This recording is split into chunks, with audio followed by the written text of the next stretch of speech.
I thought we'd kind of go back to the beginning. Many times in the year, we start out with our New Year's resolution of reorganizing our finances. For those of us that didn't quite get there, I thought we'd review a four-step process to get you there. So here's the 4 steps we're going to go through today. First of all, we need to do our initial data gathering in a meeting. If we have an advisor, we need to actually go to their office, sit down, and review our plan. Second will be customizing that plan, relooking at where we are, resetting our goals. Third, then we need to implement, after we've educated ourselves, where do we need to be with our plan and what are we going to do. Fourth, we need to monitor the plan. This is where a lot of people fall off. They're not monitoring on an ongoing basis. So let's take each of these in a quick 4-step process. So our initial data gathering and meeting. So we have a pretty lengthy checklist of things we need to put together in the data gathering process. First, we need our cash assets, our checking accounts, savings accounts, money markets, CDs, all of our banking account information. Next, we need our mutual funds, our brokerage statements, our retirement accounts, IRAs, 401k, 403b, whatever your retirement accounts are at work and from prior jobs, as well as the IRAs. Pension account information, we need to put that together. We also need our insurance information, our life insurance, our long-term care, our disability, property and casualty. Next, we need our debt information, our mortgage if we have one, credit cards, any debt information, because interest rates are low, we need to relook at that. And then finally, we need to reset our expectations. What do we need to do and what are our goals, and do we need to rethink those goals? That'll play into the next step 2. So step 2 will be the meeting in getting to our goal planning. So in that meeting, we're going to take all that data, put it together, and we're really going to focus typically on the retirement piece. And that's one of 2 components. In that planning implementation stage, it's going to be, if I'm planning for retirement, what do I need to do? Do I need to add more money to my 401k to get to my long-term goal? Or if I'm in the income stage, am I certain that I've relooked at my income plan and make sure that I don't run out of money? That's exceptionally important.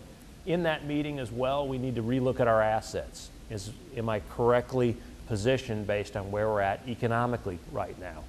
As well as relook at where am I at risk-wise? Am I comfortable with where I am? Next, our comprehensive plan.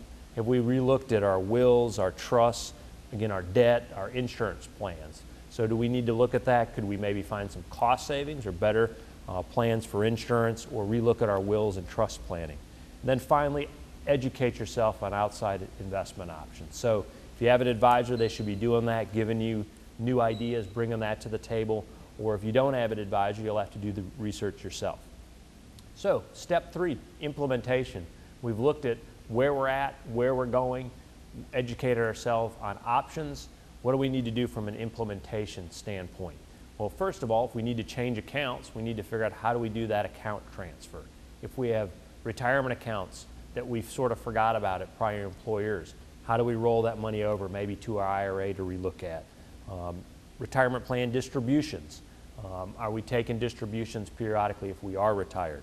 And then finally, tax sensitivity analysis. If we're making changes, before we actually implement those changes, we need to know what are the impacts of those changes to Uncle Sam. Are we going to have some capital gains or potential implications? Again, your advisor can help you with that, or you better be certain if you look at it yourself that you know those tax implications. Finally, monitoring our progress. Do we have a systematic periodic account review process? How are we going to tackle that or have a plan of action? Lifestyle updates. So I recommend having a periodic update, but also as your life changes, so you change jobs, that's a lifestyle change. Your children go to college or graduate college, that's a big lifestyle change that impacts your finances substantially.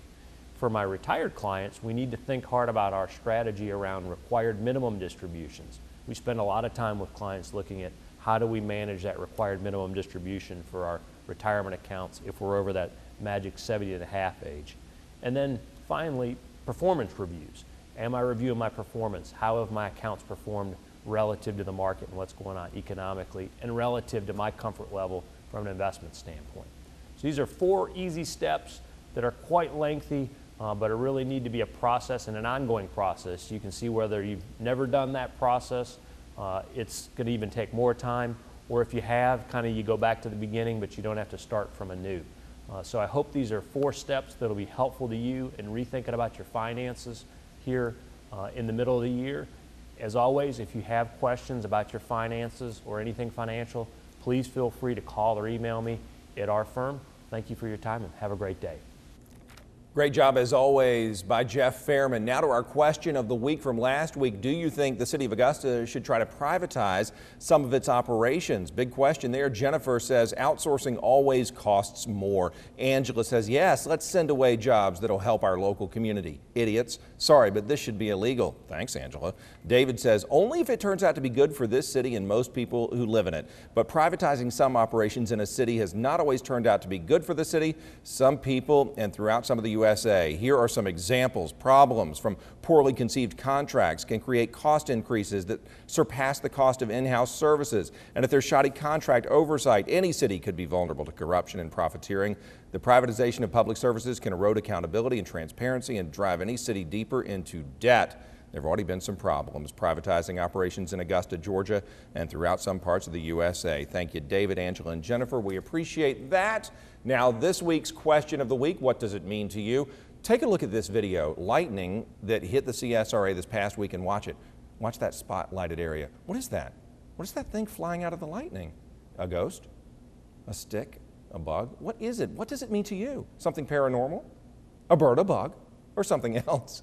What's that object in the lightning video? Let us know. Email us if you want to. It's easy. Marlena Wilson is mwilson@wjbf.com. bmeans@wjbf.com is my email address. Also, you can like us on Facebook or follow us on Twitter, and you can always watch previous episodes at WJBF.com, keyword means report. We love our mothers. Moms, have a great day to you. For the rest of you, have a wonderful Sunday as well. From everybody here at the Means Report family, Marlena, Levi, and all of us, take care.